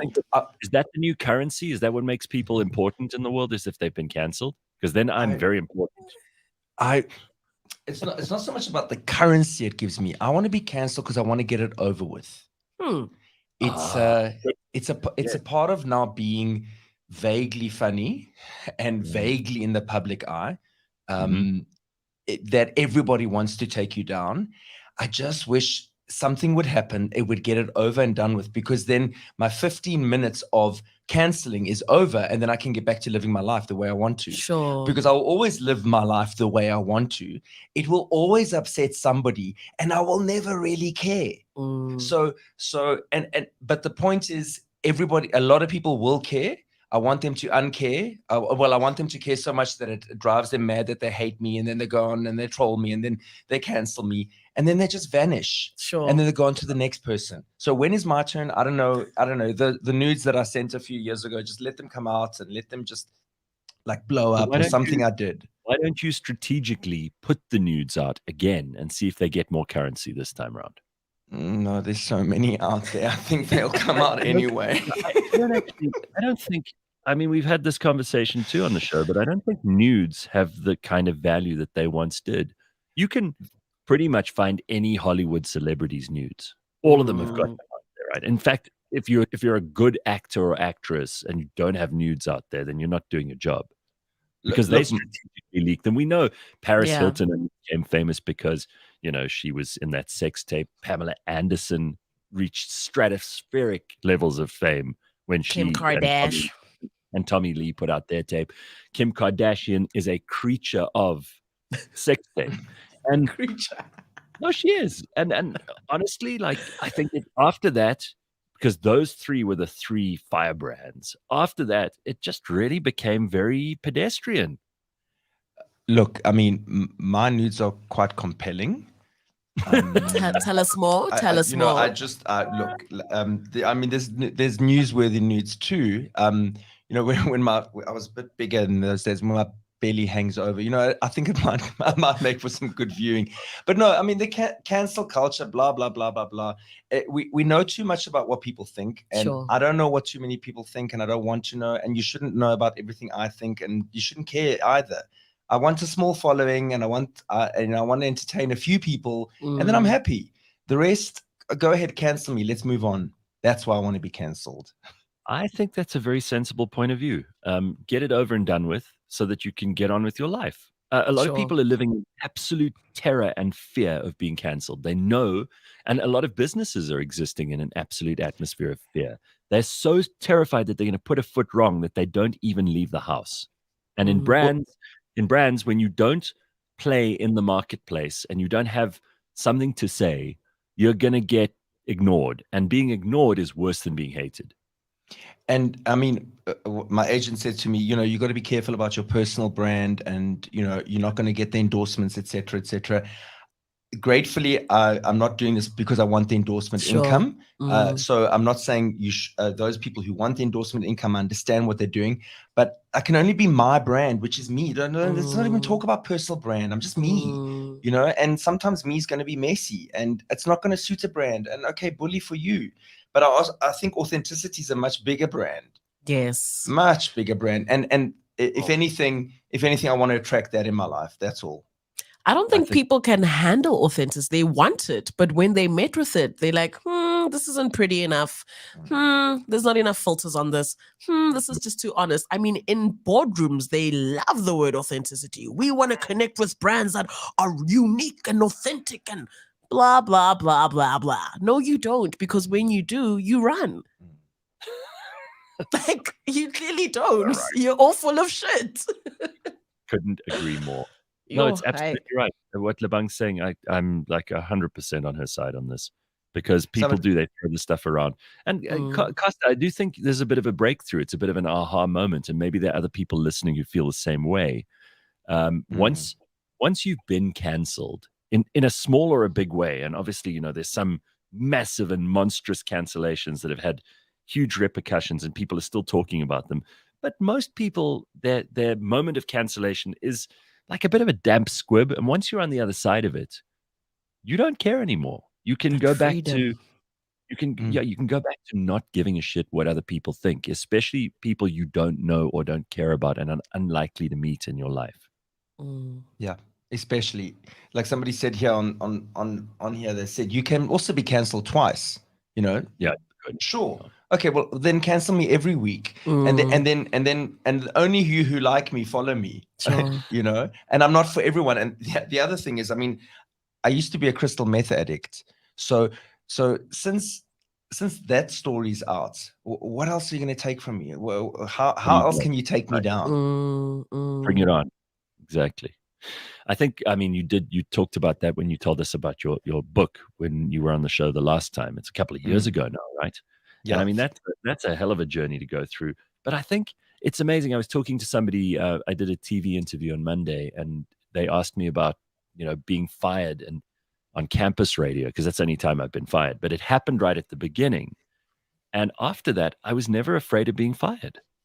Even though the opportunity cost at campus radio level's nothing, right? You don't get paid. It's really not a job. But the fact that I was fired at that, my first proper job, after that, you're like, well, go ahead. Whatever you want to say, whatever you want to do, I'm unafraid. And I think that set the tone for much of my career. And I think what you're saying here about cancellations, probably the same thing. It's a very sensible approach. And I'm not saying be reckless with your life or be reckless with who you are, etc. I'm just saying be who you are. Sure. In the name of you. Right. Yeah. Congo Chris says, cancel culture means nothing. You can fuel an entire career powered by the rage and tears of the wokies. Just look at Ben Shapiro, Jordan Peterson. Yeah, I think, I mean, those are examples of two people who are, they've carved out their own niche. I mean, they're not everybody's cup of tea, but by just standing up to that crap, when everybody said, oh, this is going to cost them everything, they've gone ahead, and both of those people have been tremendously financially successful. They've also built up an enormous fan base. And I think there's something about like notoriety too that isn't even related to authenticity. Like there's something about people who have the balls to stand up to a mob that everybody likes, because there's a part of them that wants to be like that too. Yeah. I think it's like you're saying what a lot of people are thinking. but they just don't have the guts to say the thing, right? And that's why they end up fucking with you. They're like, cool, I actually fuck with this person because they're saying what I'm thinking. I just know that I can't say that. So they become the guy. But how many of those people are there? That's the problem. Not a lot of people are willing to stand up to the machine anymore, to these stupid forces. Everybody just kind of like tra-la-la-la-la. And most importantly, we care too much about what people think. And we know too much about what people think. And people aren't thinking. Remember that people aren't thinking. They're just regurgitating thoughts. I hate to go back to the reviews and comments and asking other people's opinions about food and shit. But like, this is exactly my point, is stop worrying about what other people think. I reckon you'll be much happier if you have less interest in what the table next door is eating. You'll be happier. If we could also consume less media, consume less food, consume less conversation, go inward more, which is why, like, as much as I want to be everywhere, I don't, I don't want the wrong people to consume me. Exactly. And there's always like a new freaking social media thing. And now there's like truth. And then the next thing there'll be a new Facebook. And imagine trying to be everywhere, available to everyone. It's just impossible. Already we're stretching ourselves too much. The fact that we've got TikTok, Instagram, Facebook, and Twitter, and people can just access our lives is already just way too much. So you'll just never be able to reach that place. Just like, stop sometimes. Have you heard of Be Real? No, is this a thing? Yes, that's the app that shows both sides of the phone, right? So if you're holding it up and you've got this beautiful sunset and shit, and it's all very pretty, and you're going to post that on Instagram or whatever. But then it shows the reverse camera where you're like wearing a hoodie and you look like shit. And you haven't slept, and you've got the marks and bags. This sounds nice. And no filters. No, not nice at all. No filters. No filters allowed. It's no filters allowed. Yep. You use it? No, yeah, of course. And how? At the same time every day. So you got your network, and it pings you, and you all have to post a picture at that moment. Where are you? Be real. And you just snap, and it tells the other people if you've retaken a photo. Like me, if I fix my hair, and then it goes, you're taking this picture for the second time. So it tells all my friends he took 2 pictures. Be real. Be Scary, real. huh? Quite. It's giving Black Mirror. Love it. Love that. I think it's very cool. Okay. Maybe we'll give it a try. I hate to draw this to a close, but we are out of time this morning. Costa, very nice to have you back on, and we must catch up again soon. An entertaining and hilarious conversation with some pearls of wisdom thrown in there. Very nice. Thank you. Great to meet you, Lebang, and thank you, Gareth, for a good time. All right, you can see Costa in his show at the Theatre on the Square from Wednesday, the 12th of July to Sunday, the 16th of July. 6 shows that are filled with laughter and fun and ridiculousness. And you need to go and watch it. It's called Desperately Seeking Souvlaki. Good luck for the show, and nice to have you on. Take it easy, guys. Cheers. All right, Lebang, we will see you tomorrow at the office. And then we'll have you back on the show next week. Cool. Have a good one. Ciao. Ciao, everybody. Have an